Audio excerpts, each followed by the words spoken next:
नमस्ते दोस्तों, आपका हमारे YouTube चैनल में स्वागत है। और आज हम बात कर रहे हैं वीकली आउटलुक की, यानी गोल्ड और सिल्वर अगले हफ्ते कैसा रह सकता है। और इस पर बात करने के लिए हमारे साथ IBGA से सुरेन मेहता जी हैं।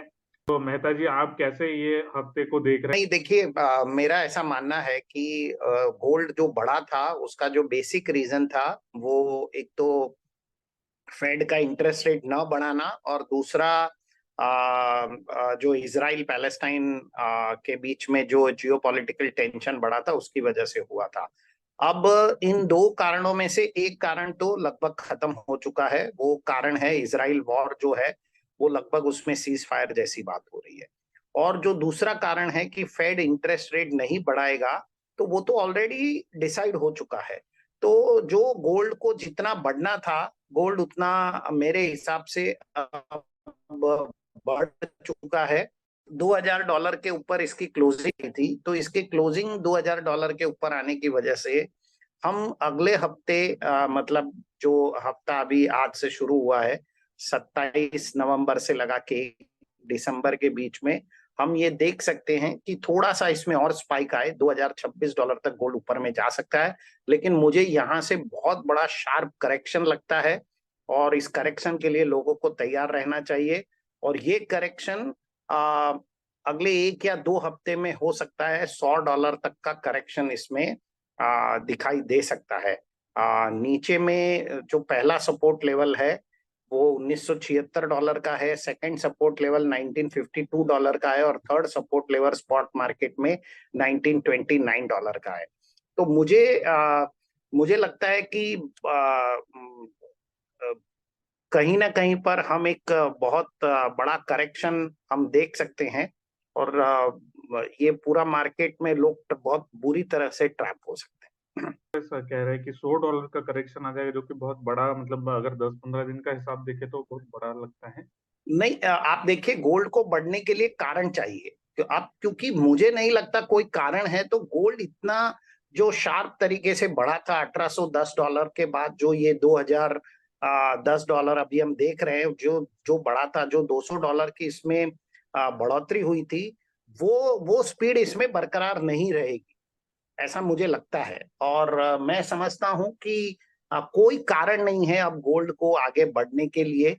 कहीं पर भी डॉलर इंडेक्स भी मुझे लगता है कहीं ना कहीं जाके सेटल होगा, बॉन्ड यील्ड भी सेटल होगी। कोई वॉर सिचुएशन नहीं है, कोई करेंसी पे प्रेशर नहीं है। सिर्फ जो मुझे एक कारण लगता है कि चाइना में वापस कोई ये एपिडेमिक की बात हो रही है, वो एपिडेमिक अभी तक उसकी कोई कंफर्म पुष्टि नहीं है। यदि वो होता है तो वापस हम शायद गोल्ड में बहुत बड़ी बढ़ोतरी देख सकते हैं। लेकिन हमें 2020 का कोविड का पीरियड भी याद रखना चाहिए। पहले $400 का की गिरावट आई थी, और फिर $600 गोल्ड बढ़ा था।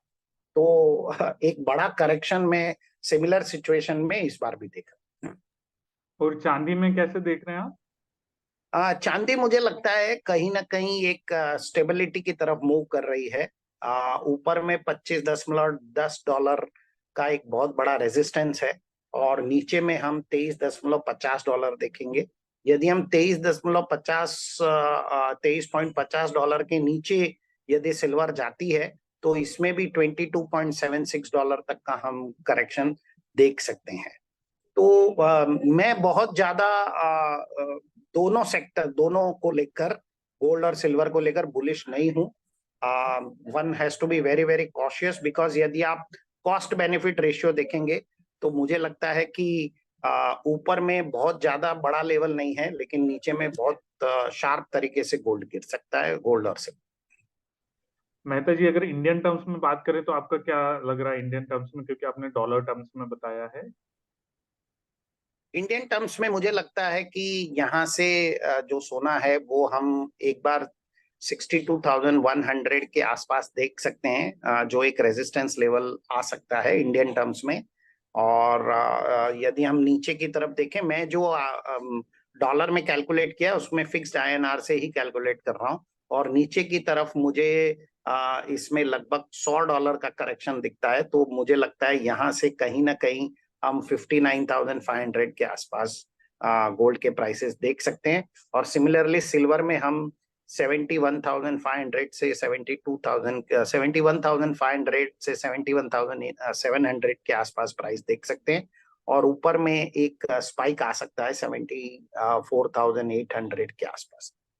तो जैसे कि मेहता जी कह रहे हैं कि अगर आप ट्रेडिंग करते हैं या सोना चांदी खरीद रहे हैं तो ये जो तेजी का माहौल बना है इसमें कहीं आप ट्रैप ना हो जाए तो बहुत संभल कर रहे हैं, क्योंकि गिरावट जो है बड़ी आ सकती है, ऐसा मानना है मेहता जी का।